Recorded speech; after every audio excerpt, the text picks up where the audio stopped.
Մի օր դեռ Արցախում արցախցի գրող Հերմինե Ավագյանը նամակ է ստանում ֆրանսիացի գրողից։ Նա հետաքրքրվում է ինչպես են ապրում, ինչ են զգում պատերազմից հետո, ինչպես է Հերմինեն ստեղծագործում ու ինչ է գրում։ Այդպես սկսվում է գրական նամակագրությունը։ Նամակներ, որ գրում են Արցախում ու կարդում Ֆրանսիայում, հուզիչ ու թախծոտ հուշեր արթնացող նամականի, որ դարձավ գրական կամուրջ երկու հեռավոր, բայց հարազատ աշխարհների՝ ֆրանսիացի երաժիշտ, լրագրող Ուլիս Մանեսի եւ արցախցի բանաստեղծ գրող Հերմինե Ավագյանի միջև։ Ուղարկում եմ իմ առաջին նամակը Փարիզից։ Շնորհակալություն բարի լուրի համար,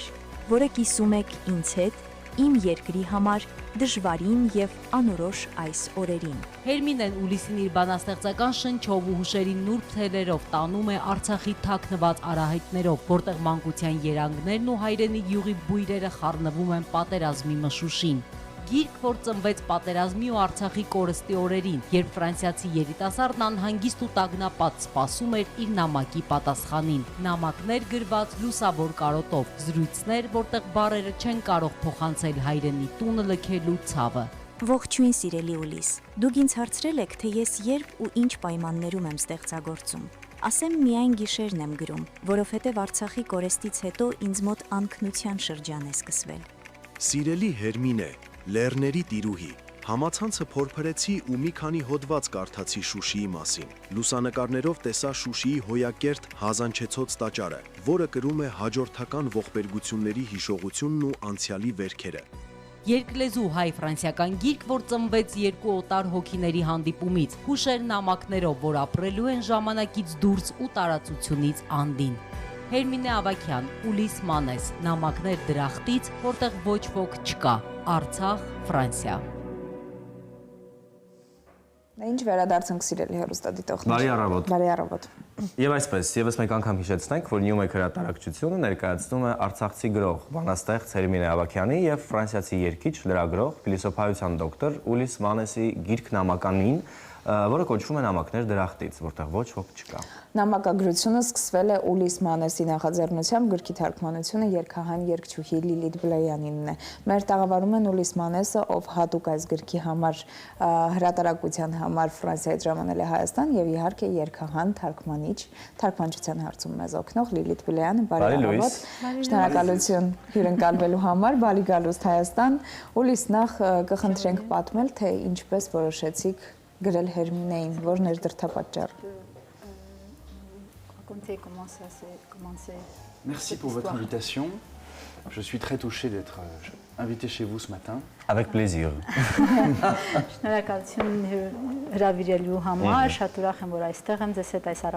Ce livre est né un peu par hasard. Il devait d'abord être une sorte d'article parce que je suis journaliste en France. Մի քիչ պատահական կարող ենք ասել ծնվել է այս գիրքը, ինքը հոդվածի տեսք պիտի ունենար, որովհետև ես գիտեք լրագրությամբ եմ զբաղվում Ֆրանսիայում։ Et je travaillais sur les minorités culturelles, les petites nations au pied des grands empires. Եվ աշխատում իմ ընտրած թեմաներ փոքր ազգերը, փոքր երկրները, նաև մշակութային փոքրամասնությունները, մեծ J'avais travaillé sur l'Europe centrale, sur les Balkans, et j'ai commencé à m'intéresser peu à peu aux régions du Caucase, notamment Géorgie et Arménie. Ես աշխատել եմ Բալկանյան երկրների, կենտրոնական Եվրոպայի թեմաներով եւ կամաց-կամաց սկսեցի հետաքրքրվել նաեւ Կովկասի, հարավային Կովկասի, Վրաստանի եւ Հայաստանի։ Et un jour, dans un petit restaurant arménien qui s'appelle la Cantine arménienne à Paris, un jour dans un restaurant. Մի օր մի փոքրիկ ռեստորանում, որ Փարիզի կենտրոնում է, հայկական։ Un ami arménien m'a dit, tu sais, tu devrais t'intéresser à la cause de l'Artsakh et écrire un article dessus. Ինքերից մեկն ասաց, գիտես, ինձ թվում է քեզ կհետաքրքրի Արցախի թեման, դու կարծում եմ կուզես այդ թեմայով հոդված գրել։ Նա հայ էր։ Est-ce que cet ami était arménien? Oui, il était arménien, il était d'Artsakh. Il m'a dit, parle de nous. Et puis, de fil en aiguille, j'ai commencé à m'intéresser à ce sujet que je ne connaissais pas du tout. Եվ աստիճանաբար սկսեցի հետաքրքրվել այդ թեմայով, որին ընդհանրապես չէի տիրապետում։ J'ai fait la rencontre de Hermine Avakian. Ծանոթացա Հերմինեի հետ Ավակյան։ On s'est écrit des lettres sans avoir à l'origine la certitude qu'on pourrait en faire un livre. Եվ սկսեցինք իրար նամակներ գրել առանց վստահ լինելու, որ մենք հետո դա գրքի ենք վերածելու։ Et puis, après plus d'un an et demi de correspondance, le livre est né. On s'est rencontrés une première fois en 2024 à Yerevan. Եվ ահա մեկ-մեկուկես տարվա նամակագրությունից հետո գիրքը ծնվեց։ Մենք առաջին անգամ հանդիպել ենք 2024-ի աշնանը Երևանում։ Et maintenant, je suis revenu pour la promotion. Et comme vous voyez, non seulement j'essaye de m'intégrer à la culture arménienne, mais je me suis même habillé comme un cartou. Եվ ահա ես այստեղ եմ, ոչ միայն սկիզբում մոռացար ինչ ասեց։ Հրատարակության համար, այլ նաև հագնվել եմ ներեցեք քյարթուի պես։ Շատ լավ է, շատ սազում է ձեզ, եւ փաստորեն քյարթուիությանը երբ որ մի փոքր ֆրանսիական մոտիվներ ենք տալիս, փաստորեն այդքան քյարթու։ Ավելի գեղագիտական էսթետիկ տեսք է ստանում։ Լիլիթ, դուք գրքի թարգմանիչն եք, ոչ միայն այս պահին, որ օգնում եք մեզ թարգմանության հարցում։ Ինչի մասին է գիրքը, սա երկու էմոցիոնալ նամակագրություն է, թե ամեն դեպքում ունի մեսեջ եւ հստակ նպատակ, որը ընթերցողին անպայման միտեղ կհասցնի։ Նախ ասեմ, որ գիրքը 3 թարգմանիչ ունի, ես այսպես 3-րդ թարգմանիչն եմ, կարող եմ նույնիսկ ասել վեշտուգող թարգմանիչը, որովհետև գիրքն ինձ հասել է արդեն, երբ Ուլիսի եւ Հերմինեի նամակագրությունը, Հովանես Գևորգյանը եւ Անի քիչ ազգանուններից եք մոռանում եմ, մեր լավ Անին թարգմանել են։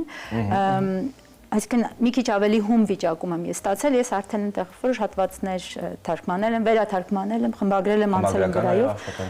Այո, ես ինձ համարում եմ այսպես մի քիչ այսպես գրքի մայրիկություն անողը։ Այնպես որ շատ մեծ աշխատանք են արել մյուս թարգմանիչները։ Շատ լավ, ինչ նպատակ կա ամեն դեպքում այս երկու դիալոգների մեջ, որոնք որ նամակագրություն են հիշեցնում, ինչ է բացահայտվում այս նամակագրության մեջ։ Գիտեք, այստեղ շատ խորություն կա այս գրքի մեջ։ Սովորաբար Արցախը ինքը քաղաքական պատմություն է ենթադրում, միշտ է կոնֆլիկտն է այնտեղ, միշտ այդ բախումը, միշտ է ցավը, հա։ Այստեղ կա շատ գեղեցկություն, շատ այդ հույզերը կան, խորությունը կա եւ պատկերացրեք մարդ, որը իրոք Ուլիս առաջին անգամ է հանդիպել այդ թեմային եւ հանդիպում է Հերմինեի պես նուրբ գրողի, նուրբ ոճի հեղինակի միջոցով։ Ու այնտեղ կա այդ ամբողջ կարոտը, որը Հերմինեն իր հետ բերել է եւ որի մեջ շարունակում է ապրել Հայաստանում։ Հերմինեի նամակները ի դեպ այնտեղ ստորագրված են Արցախ գյուղ Հերմինե, Արցախ գյուղ Աշան, միշտ, ինքը Աշան, ինքը իր գյուղից է միշտ ներկայանում, ինքը իր գրում է այնտեղից եւ մնում է այդ տարածության մեջ։ Եվ այս գիրքը անընդհատ այդ տարածության մեջ է։ Այսպես հետաքրքիր մի իրոք երկխոսություն է ու շատ անկեղծ, որովհետեւ դու տեսնում ես ինչպես է բացվում մարդկային խոսակցությունը։ Այո, հանկարծ անծանոթների խոսակցություն ու հանկարծ այդ թեմայի շուրջ իրենք դառնում են ընկերներ։ Այստեղ ամեն դեպքում հետաքրքիր է Հերմինեին որպես սուբյեկտ ինչպես է գտել Ուլիսը։ Comment est-ce que tu as retrouvé Hermine? Là maintenant, en revenant à Yerevan? Comment Ոչ, Ֆրանսիայում, երբ ձեր արցախցի ընկերը ասաց խոսեք մեր մասին։ Est-ce que tu as su qu'il y a un auteur tel Hermine? En fait, vous savez, la diaspora d'Artsakh, enfin la diaspora d'Arménie d'abord est très présente à Paris. Գիտեք, որ սպյուրքը շատ հայկական սպյուրքը շատ ներկա է Parisum. Voilà, et par notre ami commun Hovannes Gevorkian, qui a été co-traducteur du livre. Enfin, c'est surtout Lilith quand même qui a traduit le livre, mais Hovannes a traduit nos premières lettres. Եվ Հովանեսը Գևորգյան, որը իր ընկերն է Փարիզում, եւ առաջին թարգմանողներից մեկն էր նամակն։ Առաջին նամակների այսպես վանինգներ, հա։ Il a lancé une bouteille à la mer et il a contacté tous les gens de la communauté d'Artsakh. Հովանեսն է հենց այդ շիշը ուղարկել ծով եւ գտել մարդկանց, որոնք Արցախից կարող են ներկայացնել, խոսել բոլորի հետ։ Une certaine Nariné, qui est l'ancienne ministre de la culture d'Artsakh. Եվ Արցախի նախկին մշակույթի նախարար Նարինե Ղաբալյանն a fini par nous proposer Hermine Avakian, qui a surgi de l'ombre, et à ce moment-là, j'ai commencé à lire ses poèmes. j'ai découvert sa personnalité et on est devenus très amis, très liés. Et elle m'attendait à l'aéroport quand je suis arrivé là il y a quelques jours. Անարինեն է հենց առաջարկել Հերմինեի տեխնացությունը եւ այսպես Հերմինեն ստվերից դուրս է եկել եւ մենք ծանոթացել ենք եւ ինքը դարձել է այս նամակագրության գլխավոր հերոսը։ Շատ լավ։ Դե Ուլիս, մենք գիտենք, որ դու առաջին անգամ ես Հայաստանում, մասնակցել ես նաև Նյումեգի Ֆրանկոֆեստին, մենք էլ բնականաբար Եվ Արմենի, դեժա Ֆրանկոֆեստ։ Եվ հետաքրքիր է, փաստորեն ճանաչում եք մեր երկիրը, իհարկե դույզն ինչ փոքր, բայց ինչպես եք ճանաչում, ինչով է ձեզ գրավում մեր երկիրը։ Qu'est-ce que t'attire en Arménie maintenant que tu déjà connais? Vous savez, il y a des nations où on se sent immédiatement chez soi et d'autres qui nous sont très étrangères. Կան այդպիսի երկրներ, որոնք թվում է թե ծանոթ են, բայց միևնույն ժամանակ մեզ անծանոթ են։ L'Arménie, quand je suis arrivé la première fois, j'avais déjà des ondes, d'abord parce qu'en France, on a une affinité naturelle avec l'Arménie. Երբ եկա Հայաստան առաջին անգամ, իրական արդեն կապը զգում էի, որովհետև Ֆրանսիայում մենք ունենք այդպիսի խորշ էմոցիոնալ կապ Հայաստանի հետ։ Et j'ai été très touché, d'abord en découvrant une sorte d'esprit de légèreté et d'humour et de gaieté. Եվ ինձ շատ հետաքրքիր էր, որ ես հայտնաբերեցի ուրախության, թեթևության, մի այդպիսի եւ հումորի այդ միախառն տրամադրություն է այստեղ։ L'idée aussi que c'est un peuple qui a connu le tragique de l'histoire. Հատկապես իմանալով, որ ես իմանալով այդ ամբողջ ողբերգականությունը պատմության et qui a développé non seulement une force de résistance et de sublimation. Եվ պատմության, որի միջոցով զարգացել ոչ միայն դիմադրությունը եւ այդ վեհությունը, mais aussi une hospitalité fantastique. Mais à la limite, ça c'est pas très intéressant ce que je vous dis. Բայց ինչ որ հյուրընկալության այդ մշակույթը, բայց այդքան հետաքրքիր չէ ինչ որ ես ասեցի։ Mais surtout, Բայց առաջին հերթին je trouve que, comment je pourrais vous dire ça? Il y a en Arménie, j'ai le sentiment que j'ai quelque chose à faire ici, mais je ne sais pas quoi. Ես այդպիսի զգացողություն ունեմ, որ այստեղ ես անելիք ունեմ, ինչ որ անելու բան ունեմ, բայց չգիտեմ թե ինչ։ Donc je suis en train d'écrire un autre livre après celui-ci, sur les régions du Caucase. Եվ ես այս գրքից հետո արդեն գրում եմ նոր գիրք Կովկասյան տարածաշրջանի մասին։ L'idéal, ce serait que je puisse apprendre la langue, mais c'est une langue compliquée. Իդեալական կլիներ, եթե ես կարողանայի հայերեն սովորեի, բայց շատ բարդ լեզու է։ Շատ ֆրանսիացիներ խոսում են հայերեն հրաշալի, այնպես որ նրանց մոտ ստացվել է։ Ես վստահ եմ դուք որպես գրող եւ գրչին տիրապետող մարդ անպայման շուտ կսովորեք։ Il y a beaucoup de Français qui parlent arménien. Bien sûr, bien sûr. Mais voilà, et je sais par ailleurs que, enfin, dans mon émission sur France Culture qui est consacrée aux minorités culturelles d'Orient, les Arméniens ont une place absolument centrale, voire omniprésente. Եվ Ֆրանս Կուլտուր ռադիոալիքով հաղորդման ընթացքում, որը նվիրված է մշակութային փոքրամասնություններին, հայերը միշտ ունեն ինձ մոտ այսպես մշտաներկա մասնակցություն։ Մենք սիրում ենք Ֆրանսիան, մենք իսկապես նույն էմոցիաները ունենք բնականաբար ֆրանսիացիների եւ Ֆրանսիայի նկատմամբ բնականաբար։ Եվ դա անգամ այն ժամանակ, երբ որ դու երբևիցե չես եղել այդ երկրում եւ չունես ընկերներ ֆրանսիացի, բայց դու ունես կապ։ Jamais travaillé en France, il n'y a pas d'amis français, tu aimes la France. Exactement. J'allais juste aussi dire quand même une chose, c'est que je suis très frappé à quel point en Arménie on se fait une haute idée de la culture. Եվ ինձ շատ տպավորել է այն, թե ինչ լրջորեն են Հայաստանում վերաբերվում եւ ինչ բարձր է մեզ մոտ այստեղ մշակույթի հանդեպ վերաբերմունքը։ Միանշանակ, այո։ C'est une vraie patrie littéraire et musicale. Դե ինչ, ձեզ շատ շնորհակալություն այսպեսի աշխատանքի համար, որովհետեւ սա իրոք շատ կարեւոր է։ Շնորհակալություն ենք հայտնում Հերմինե ձեզ այս օգնության համար, ֆրանսերենից թարգմանության համար եւ իհարկե գիրքը մեզ հասանելի դարձնելու համար, ներողություն Լիլիթ։ Դե ինչ Ես մեզ մնում է միայն ասել, որ Ուլիս, նախ շնորհակալություն նաեւ ձեզ, որ շատ մտահոգ եք եւ իսկապես այդ սերը ձեզնից երևում է ի Հայաստան Եվ սպասում ենք մեր տաղավարում ձեր հաջորդ գրքի, արդեն Կովկասի այդ հետաքրքիր գիրքը քննարկելու մեր տաղավարում այստեղ պատմելու հեռուստադիտողին, թե ինչպիսի հրաշալի ֆրանսիացի ընկերներ։ Դերսանից սկսենք։ Այո, շնորհակալ ենք։ Շնորհակալություն։ Merci beaucoup։ Դե ինչ մենք սիրելի հեռուստադիտողներ զրուցում էինք ֆրանսիացի գրող, երաժիշտ, փիլիսոփայության դոկտոր Ուլիս Մանեսի ու թարգմանիչ երաժիշտ Լիլիթ Բլեյանի հետ։ Նյումեգ հրատարակել է Ուլիսի եւ Արցախի գրող Հերմինե Ավագյանի նամակագրությունը, որը հայերեն է թարգմանվել Լիլիթ Բլեյանը։ Գիրքը երկլեզու է, հայերեն եւ ֆրանսերեն։ Ուլիսը նամակ է գրել Հերմինեին, որպեսզի տեղեկանա, թե ինչ է կատարվում Արցախում, ինչպես են ապրում արցախցիները շրջափակման ու պատերազմի պայմաններում։ Գրքի մասին խոսեցինք, հեղինակներից մեկի հետ զրուցեցինք, իսկ հիմա կզրուցենք մեր մյուս հեղինակի, Հերմինե Ավագյանի հետ։ Կարճատև դադարից հետո հեղինակը կլինի մեր տաղավարում։ Դե ինչ, վերադարձանք, այսօր շատ հետաքրքիր գրքի մասին ենք զրուցում մեր հյուրերի հետ, նամակներ դրախտից, որտեղ ոչ ոք չկա, գիրքը նամակագրություն է։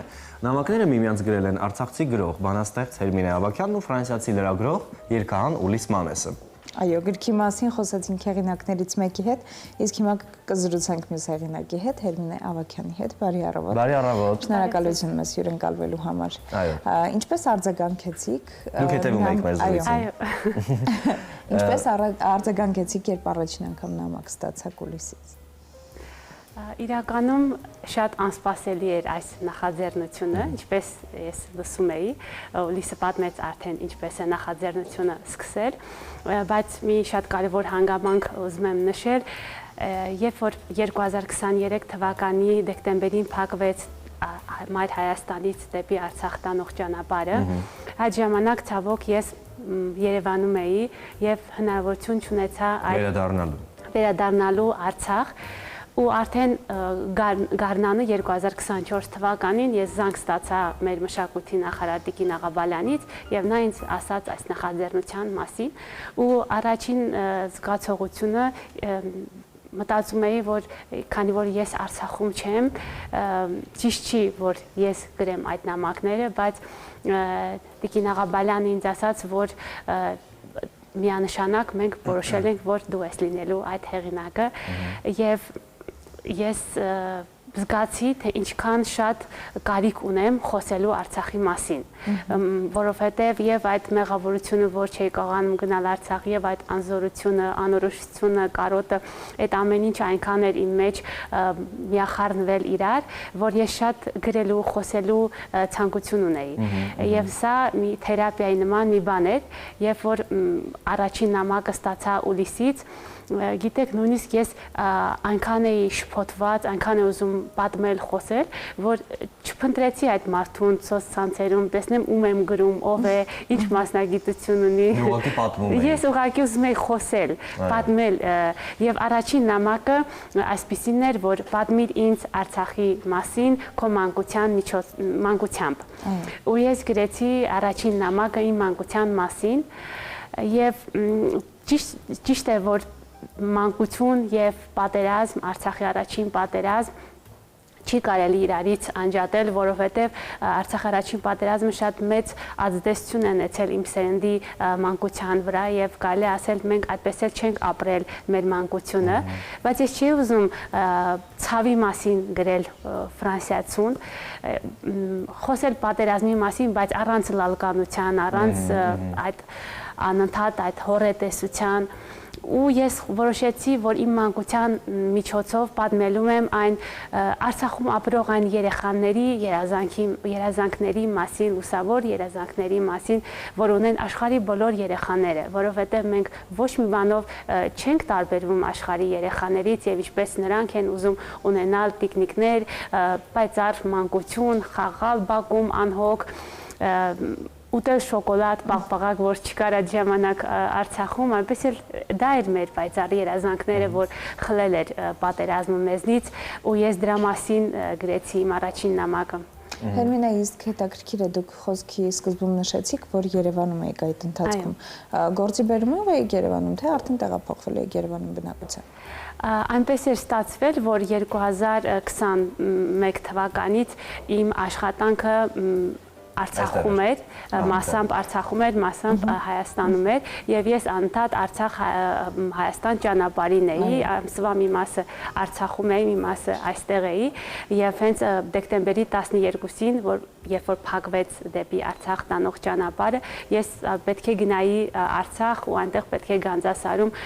կազմակերպեինք գրքի շնորհանդես, այդ ծրագրով էի գնում ու փաստորեն չկարողացա հետ եկա Երևան եւ իմ բոլոր հարազատները այնտեղ էին, մայրս էր այնտեղ ու ես անընդհատ ուզում էի, որ իրենց հետ լինեի, իրենց հետ անցնեի այդ ճանապարհը։ Ճիշտ է, հիմա իրենք ասում են, որ ավելի լավ, որ դու այնտեղ չէիր, չանցար այդ ճանապարհով, բայց երևի իրենք էլ ինձ դժվար հասկանան, թե ես ինչ ծանր ապրումների մեջ էի, որ չէի կարողանում գնալ։ Այո, դա ավելի ցավոտ է, երբ անզորություն է, այո, եւ սպասողական ու չկողմնորոշված վիճակը։ Երբ սկսում եք նամակագրությունը, Հերմինե, մտածում եք, որ այն կդառնա երկլեզու գիրք։ Իրականում չէի պատկերացնում, որ դա մի օր գիրք կդառնա, ինչպես իմ բոլոր գրքերը, երբ որ ես գրում եմ, ես երբեք չեմ պատկերացնում, որ դա մի օր գիրք կդառնա, այնպես էլ սա չէի պատկերացնում, որովհետև Ուլիսը ինձ գրել էր, որ չկա հստակ հեռանկար, որ մի օր դա գիրք կդառնա, որովհետև իրենք էլ չգիտեին ինչ է վերջում ստացվելու, բայց կա ցանկություն, որ եթե նախագիծը հաջողության պսակվի, այն կվերածվի գրքի։ Եվ այդպես, քանի որ ինչպես նշեցի, ես ուզում էի Արցախի մասին խոսել, գրքի մասին ընդհանրապես չէի մտածում։ Ու այդ նամակները ինձ համար, այսպես ասած, թերապիայի նման էր, այն ամենը, ինչի մեջ կուտակվել էր վերածելու գրական նամակագրության։ Իսկ ինչ սպասի ընթերցողը գիրքն ընթերցելիս։ Ինչ կվերցնի, ինչ կպահի հոգում, մտքում, սրտում։ Երևի գրքի վերնագրից սկսեմ ձեր հարցի պատասխանը, գիրքը կոչվում է նամակներ դրախտից, որտեղ ոչ ոք չկա, ինչպես որոշեցինք այդպես վերնագրել, երբ որ արդեն 2023 թվականին տեղահանվում էր ժողովուրդը Արցախից, ես մի կարճ բանաստեղծություն գրեցի, որ այսպես է հնչում, այսօր նամակ ստացա դրախտից, Աստված էր, նա ասաց, այնտեղ արդեն ոչ ոք չկա։ Եվ գրքի գլխավոր խմբագիրը շատ սիրելի գրող Վահագն Աթաբեկյանը տպավորվել էր այդ բանաստեղծությամբ, որը նաև նամակների մեջ կա, եւ ինքը առաջարկեց, որ դա նաև ֆրանսերեն է գեղեցիկ հնչում, որպեսզի այդ տանեք վերնագիր։ Ու դրախտը դա Արցախն է։ Գիտեք, որ Լիլիթը եթերում լսեցի ասաց, որ իմ նամակները ես ստորագրում էի Արցախ, Մարտունի, Աշան գյուղ, այդ դրախտը իմ ինքնության հասցեն է, իսկ ինքնության հասցեները չեն փոխվում։ Այսօր այդ դրախտը կորսված է, բայց դրախտի հասցեն չի փոխվում։ Իմ դրախտը նույնն է՝ Արցախ, Մարտունի, Աշան։ Եվ իմ բոլոր կապ չունի, որ ես հիմա այստեղ եմ, Երևանում եմ, գրողի համար կարևոր չէ այն տարածքը, որտեղից այդ պահին ինքը գրում է։ Կարևոր է այն տարածքը, որտեղ ապրում է իր միտքը, իր ներշնչանքը,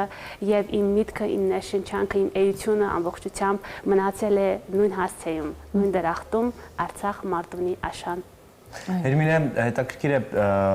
գիրքը իհարկե նոր է լույս տեսել եւ այլն, բայց վստահ եմ, որ ձեր շրջապատում կան արդեն մտերիմներ, մարդիկ, ովքեր որ թերթել են, հասցրել են որևէ տողեր կարդալ կամ ինչու ոչ նաեւ վերջացրել են գիրքը։ Ինչպիսի արձագանքներ եք ստանում գրքից, հետաքրքիր ինչ մեկնաբանություններ եք լսում։ Իրականում մի քանի հոգի կարդացել են, այո, որովհետև ես շատ անհանգիստ էի, ուզում էի իմանալ լավ է ստացվել թե ոչ եւ խորհուրդներ նաեւ լսել։ Ունեմ ընկերներ, ովքեր միշտ նույն մարդիկ նախքան իմ գիրքը հրատարակվի, միշտ տալիս եմ իրենք կարդան։ Իրենց կարծիքը որպես եւ ընկեր եւ լավագույն իմ ընթերցողներ ինձ համար շատ կարեւոր է։ Ու եղել են խմբագրման պահեր, որ իմ ընկերներն են առաջարկել 2-3 հոգի եւ հետո երբ որ հիմա ես վերընթերցում եմ, տեսնում եմ ինչքան ճիշտ խմբագրումներ են իրենք ինձ առաջարկել։ Իրականում երբ որ ես գրում եմ, ես չեմ մտածում ինչ գրեմ, ինչ չգրեմ, ես գրում եմ այն անկեղծորեն ինչ որ մտածում եմ եւ երբեք չեմ կարողանում իմ գրածը խմբագրել։ Դրա համար իմ ընկերները ինձ միշտ օգնում են այդ հարցում։ Դա էլ առանց իր մասնագիտությունը։ Այո, ես շնորհակալ եմ նրանց։ Ինչ սպասել Հերմինե Ավագյան հեղինակից։ Արդյոք կան նոր մտքեր, որոնք հանձնվում են թղթին այս պահին, որոնք որ կպել են ձեր հոգում եւ դուք փորձում եք այն ամեն դեպքում թղթի միջոցով մարդկանց հասցնել։ Այս պահին այս գրքից զատ ես աշխատում եմ իմ հաջորդ գրքի ուղղությամբ, որ չգիտեմ երբ կիրականանա կամ կիրականանա չիրականանա, այն վիպակ է եւ կոչվում է ոչ ոք։ Ոչ ոք։ Այո։ Շատ հետաքրքիր է ամեն դեպքում։ Դες մաղթում ենք մտքի անսահման թռիչք, թող իսկապես մուսան գա եւ յուրաքանչյուր պայմաններ ձեզ համար լինեն իսկապես շատ հարմար, որպեսզի դուք կարողանաք ձեր մտքերը հանձնել թղթին եւ այն իսկապես անկախ ձեզանից դառնա գիրք եւ ինչու ոչ նաեւ դիպչի շատ ու շատ հետաքրքիր ընթերցողների սրտին եւ այո փոխանցվի այդ հաղորդագրությունը։ Եվ շնորհակալություն այսպիսի աշխատության համար, որ մենք արդեն հնարավորություն ունենք ընթերցելու։ Ես եմ շնորհակալ։ Մենք զրուցում էինք գրող բանաստեղծ Հերմինե Ավագյանի հետ։ Նյումեկ հրատարակչությունը հրատարակել է Հերմինեի ու ֆրանսիացի գրող Ուլիս Մանեսի նամականին «Նամակներ դրախտից», որտեղ ոչ ոք չի ապրում։ Այո, նամակները հայ եւ ֆրանսիացի գրողները միմյանց գրել են շրջափակման օրերին։ Գիրքը լույս է տեսել երկու լեզվով՝ հայերեն եւ ֆրանսերեն։ Նամականին արդեն վաճառվում է այն հուզիչ մշակութային կամուրջ է երկու օտար, բայց սիրելի ազգերի ներկայացուցիչների միջև։ Գիրքը վաճառվում է գրախանութներում, այն կարող եք պատվիրել նաև newmek.am կայքից։ Գիրքը ձեռք բերեք, ընթերցեք, եւս մեկ անգամ բացահայտեք, թե որքան ուժեղ են մեր արցախցիները եւ որքան հավատով ու արժանապատվությամբ են անցել այս ամենի միջով։ Հետաքրքիր գրքի մասին զրույցներից հետո կարճատև դադար կլինի, հետո էլի հյուրեր ունենք, դեռ խոհանոց էլ պետք է տեղափոխվենք սիրելի հեռուստադիտողներ, այնպես որ շարունակեք մնալ բարի լույսի հետ։ Ես հիշեցնեմ, որ վաղը մարտի 27-ին արդեն մեր տոնն է եւ մենք միմյանց կշնորհավորենք Թատրոնի միջազգային օրվա կապակցությամբ եւ դրան ընդառաջ, այս պահին կարճատև դադար, հետո կվերադառնանք, խոսենք թատրոնից։ Այո։ Մնացեք մեզ հետ։